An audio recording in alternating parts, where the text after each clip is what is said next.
Hola, muy buenos días, le habla Cristian de la página Solo a Dios la Gloria. Hoy 3 de abril del año 2015. En el día de hoy celebramos lo que se conoce como el Viernes Santo.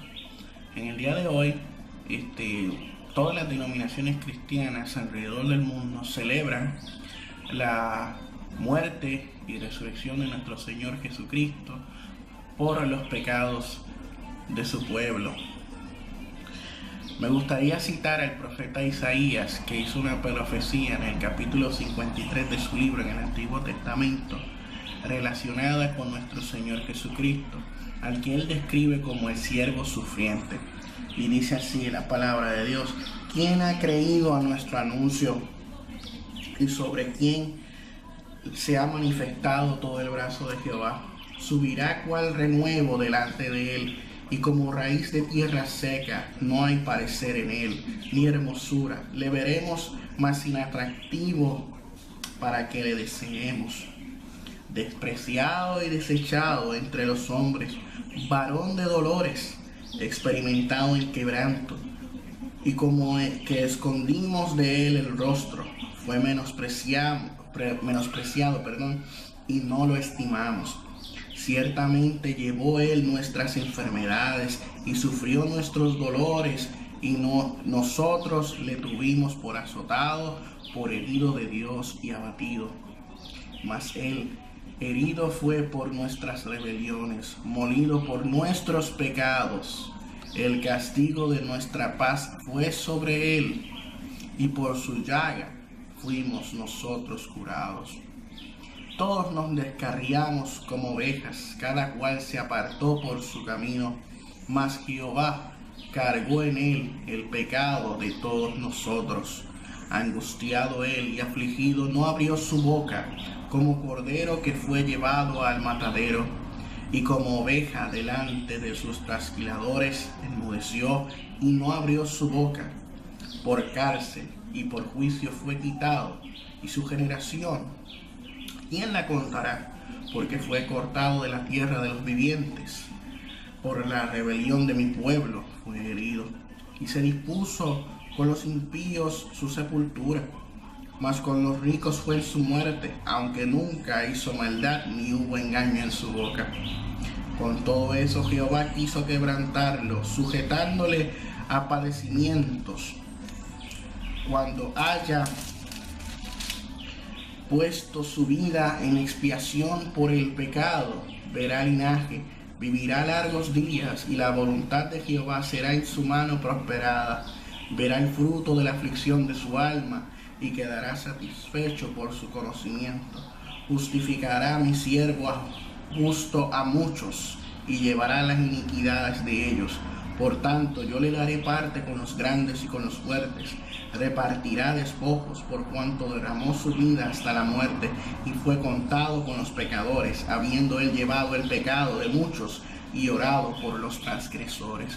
Esta profecía fue escrita por el profeta Isaías 700 años antes de la primera venida de nuestro Señor Jesucristo, y como pueden observar, pudieron escuchar, habla detalladamente de los sufrimientos que iba a padecer el Mesías, ese siervo sufriente que Dios iba a enviar para salvar y justificar al pueblo de sus pecados. Iba a cargar en él los pecados de su pueblo.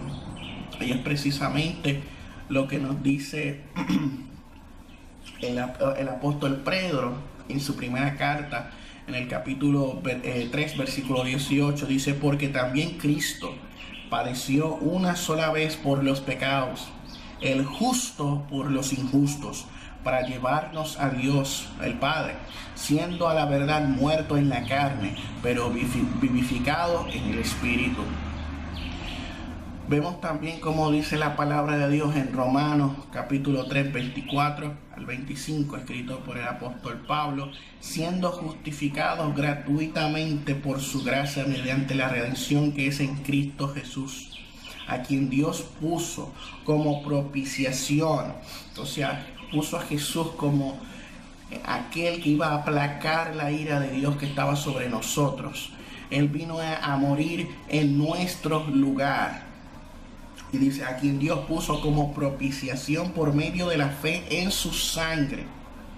A través de la sangre de Cristo somos justificados para manifestar su justicia a causa de haber pasado por alto en su paciencia los pecados pasados. Como nos dice la palabra de Dios en 2 Corintios capítulo 5, 21, uno de los versículos más poderosos de la palabra. Al que no conoció pecado, por nosotros lo hizo pecado, para que nosotros fuésemos hechos justicia de Dios en él. La palabra de Dios es bien clara. Jesucristo vino a morir por nuestros pecados para salvarnos de la ira que estaba sobre nosotros. Dios demostró eso para enseñarnos que somos salvos por su gracia, por su misericordia. No hay nada que nosotros podamos hacer para ser salvos por nosotros mismos. Es Dios en su infinito amor y misericordia para con nosotros que envió a su Hijo a morir en nuestro lugar. Por eso Romanos 5:8 dice, mas Dios muestra su amor para con nosotros, en que siendo aún nosotros pecadores, Cristo murió por nosotros. O también podemos citar el Juan 3:16, el famoso versículo que todo el mundo conoce. Porque de tal manera amó Dios al mundo, que ha enviado a su Hijo unigénito, para que todo aquel que en él crea no se pierda, mas tenga vida eterna. O como dice 1 Juan 4, versículos 9 al 11. Dice, en esto se mostró el amor de Dios para con nosotros, en que Dios envió a su Hijo unigénito al mundo para que vivamos por él. En esto consiste el amor, no en que nosotros hayamos amado a Dios, sino en que Él nos amó a nosotros y envió a su Hijo en propiciación por nuestros pecados. Esto es lo que celebramos en el día de hoy y recordamos y reflexionamos en la muerte de nuestro Señor Jesucristo por nuestros pecados, cuando Él fue a la cruz en nuestro lugar, ese glorioso intercambio en que Dios tomó sobre sí nuestros pecados y los llevó a la cruz, para que nosotros fuésemos justificados gratuitamente por su sangre. Esto es el amor de Dios y su misericordia. Esto es el Evangelio. Que Dios los bendiga y nos vemos en la próxima.